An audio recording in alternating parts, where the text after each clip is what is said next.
Hello mga trops! Panibagong araw, panibagong kaalaman.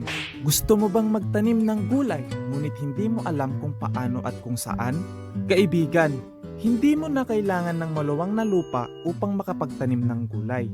Maraming gulay ang pwedeng itanim sa mga recycled container, katulad na lamang ng lettuce, kamatis, kangkong at talbos ng kamote. Maaari mong gamitin ang mga recycled na plastic bottles, butas na batya, sirang lagayan ng damit, at marami pang iba. Kaya trops, halika na at samahan mo ako.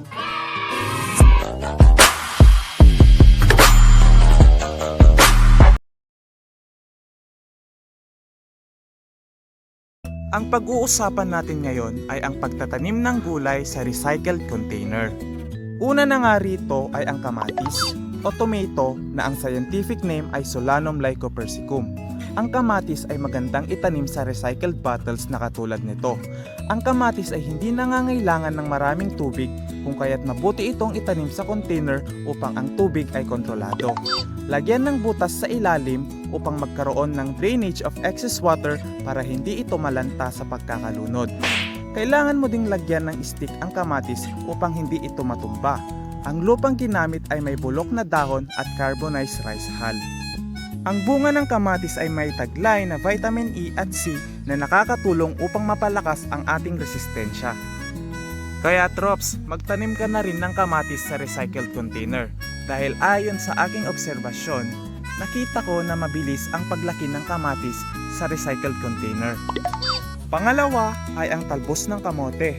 Panahon na naman ng tag-ulan, kaya talbos ng kamote na may kalamansi at bagoong sapat na. Pwede ka rin magtanim ng talbos ng kamote sa plastic bottles. Madali lang naman magpabuhay nito. Kapag ikaw ay bumili sa palengke, kunin mo lang yung edible part tapos yung tangkay na natitira ay ibabad mo sa tubig ng 3 araw. Tapos kapag nagkaugat na ito, ay pwede nang itanim sa lupa o sa recycled container. Ayon sa pag-aaral, ito ay nagtataglay ng isang mataas na antioxidant at pinapatibay ang katawan para makaiwas sa kanser. Pinapaganda din ang kalusugan ng buto, mata at balat.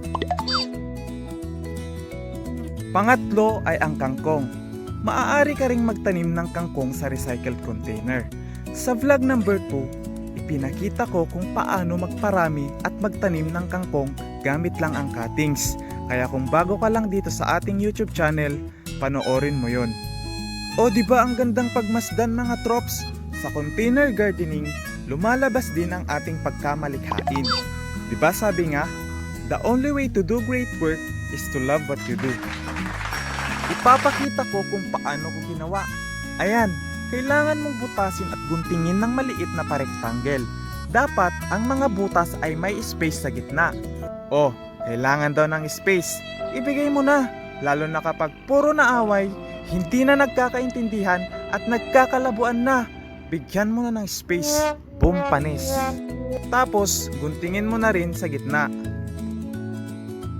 Tara, magtanim tayo ng kangkong sa recycled container.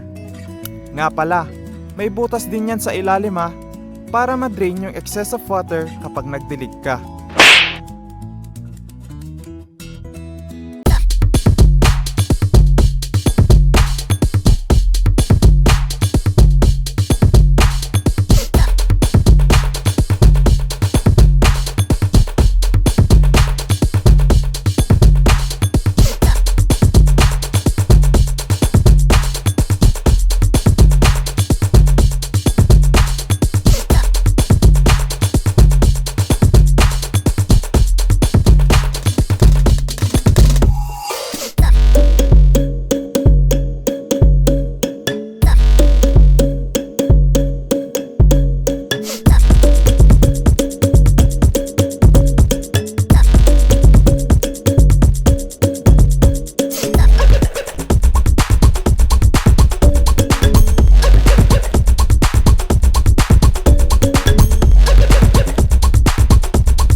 Experience is the best teacher, sabi nga, di ba?